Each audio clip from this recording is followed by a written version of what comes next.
the thing.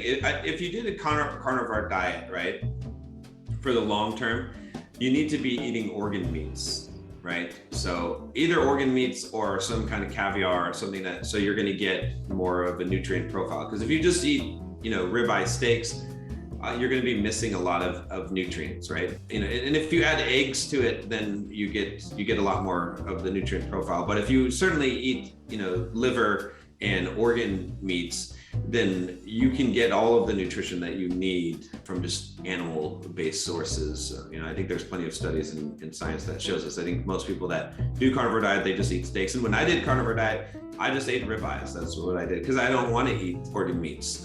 It's not I ate some eggs and stuff, I tried to get caviar, but I think you could do it periodically for a time. Like if you did that, you wouldn't be nutrient deficient, for let's say like a 2 or 3 month period, then, or you could even just do something where you're eating, mostly carnivore, right? Where you're throwing in some vegetables, some other foods in there. I think that works. But, the high fat part of it, like getting into ketosis and the ketogenic diets, I don't see a huge benefit for those aside from the appetite suppression of it, right? When I look at it, really what it comes down to is that there's a couple of things that I found that's important for nutrition. So, the biggest thing is that you're in some kind of a calorie deficit, right? You're going to lose weight if you're in a deficit. So if, just eating meat, sometimes having a lack of variety is going to make it so that you eat less, right?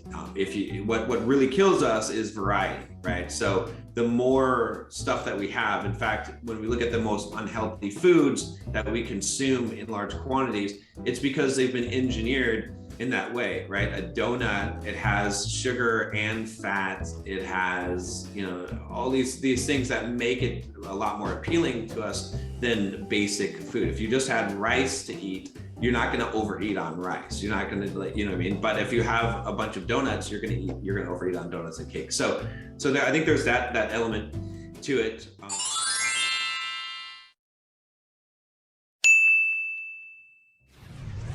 I do think that being in a ketogenic diet, that you have a more steady energy level, so your hunger is a little bit less. So I think there's a benefit there, but I don't think there's no magic.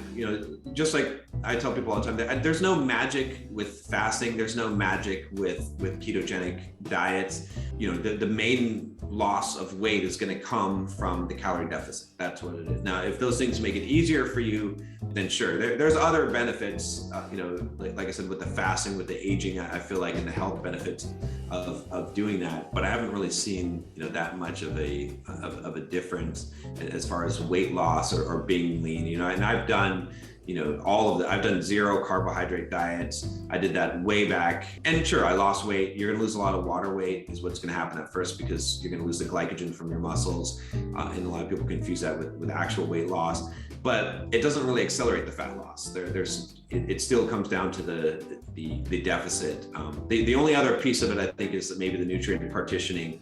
Whereas when you eat certain foods, you are more likely to determine how the weight loss is, right? So you can lose weight, but it doesn't necessarily mean you lose fat, right? So the goal is to lose fat, not to lose muscle, right? And so when you think about it, it does matter in terms of, if you eat foods that are high in sugar and fat at the same time, you're creating an insulin response, and you're allowing your body to store that fat into the cells. So even if you're in a deficit, what can happen is that you can be in a deficit where you lose weight, you lose muscle, but you gain fat because of your eating habits. So doing something like a carnivore diet or a ketogenic diet, high fat diet, those tend to be better as far as nutrient partitioning, because you're not mixing carbohydrates with fats. You're not mixing simple sugars with fats,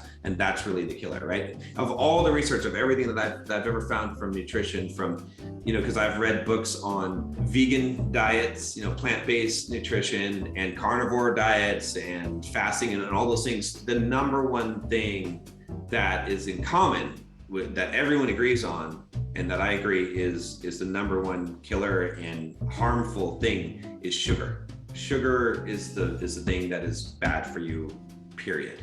Everything from heart disease to gaining weight to diabetes, insulin resistance, all of those things. So really, like, if there's one thing that you could cut out, is the sugar.